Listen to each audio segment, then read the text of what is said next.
প্রভাবশালী একটি চক্র দিনের পর দিন ব্যক্তি মালিকানা ফসলি জমি ও সরকারি জায়গা থেকে মাটি কেটে তা বিক্রি করছে ইটভাটাতে। বিভিন্ন সময় জেলা প্রশাসন সহ স্থানীয়ভাবে জনপ্রতিনিধিদের বলা হলেও তারা কার্যকর কোনো ব্যবস্থা গ্রহণ না করায় মাটিখেকোরা বেপরোয়া হয়ে উঠেছেন। এমন চিত্র ফরিদপুর সদর উপজেলার ডিকরির চর মাধবদিয়া নর্থ চ্যানেল অম্বিকাপুর এলাকায়। এই যে আজমের ছেলে লাভ বিনাম উনি আইসা ওনারা আঙ্গি সঙ্গে নিয়ে আইসা আমাদের এই জায়গায় কিছু লোকজন আছে তাকে নিয়ে আইসে এই জোর করে এই মাটিটা কাটছে। আমরা ঠেকাই চাইলে কয় এখানে আসলে স্যান্ডে কুবাই দেবো।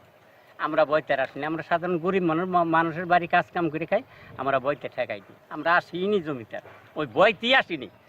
আমার এই জমির যে ক্ষতিটা হয়েছে আমাদের বুঝছেন, এই ক্ষতির আমরা সুষ্ঠু বিচার চাই, এর ক্ষতিপূরণ চাই।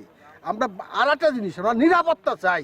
স্থানীয়দের অভিযোগ, চর মাধবদিয়া ইউনিয়নের রাব্বির নেতৃত্বে চক্রটি রাতের আধারে ফসলি জমি থেকে ভেকো দিয়ে মাটি কেটে নিচ্ছে। একমাত্র স্মার্ট সিটি বসুন্ধরা, আধুনিকতায় এক ধাপ এগিয়ে।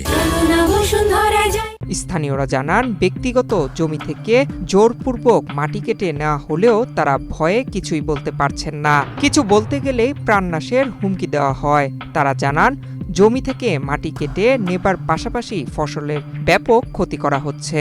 দাদার বাবার নামে তখন থেকে এই 1-1.5 বছর তো হয়েছে এই সম্পদটা কাটে নিয়ে যেতেছে রাতের অন্ধকারে। এই যে রসুনগুলি নষ্ট করে ফেলাইতেছে। আমরা নিরীহ লোক, আমরা তাদের সাথে সামনে যাইতে পারি না, গেলেই হুমকি ধমকি।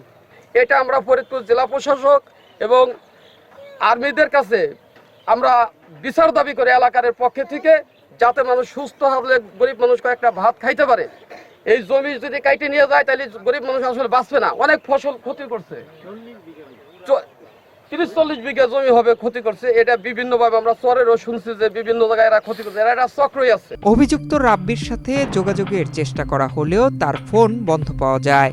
এদিকে মাটিখেকোদের বিরুদ্ধে শক্ত অবস্থান নিয়েছেন ফরিদপুর 3 আসনের বিএনপির মনোনীত প্রার্থী চৌধুরী নোয়াব ইউসুফ। অবৈধভাবে যারা ফসলি জমি থেকে মাটি উত্তোলন করছেন তাদের বিরুদ্ধে হুঁশিয়ারি উচ্চারণ করে নোয়াব ইউসুফ বলেন, বিএনপির নাম ব্যবহার করে কেউ অপকর্ম করলে তাকে থানা পুলিশের কাছে ধরিয়ে দিতে হবে।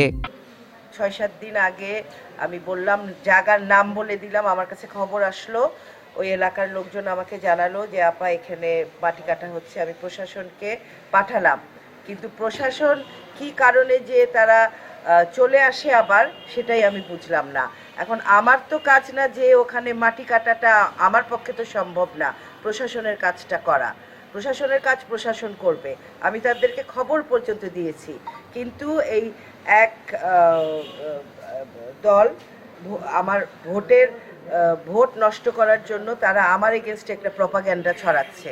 যদি কেউ আমার নাম ভাঙায়, সেটা তাদেরকে যদি প্রশাসন ধরে নিয়ে যায়, তখন তো আমি তো বলছি যে আমি তদবির করবো না, তাতেই তো তখনই তো প্রমাণ হবে যে আমি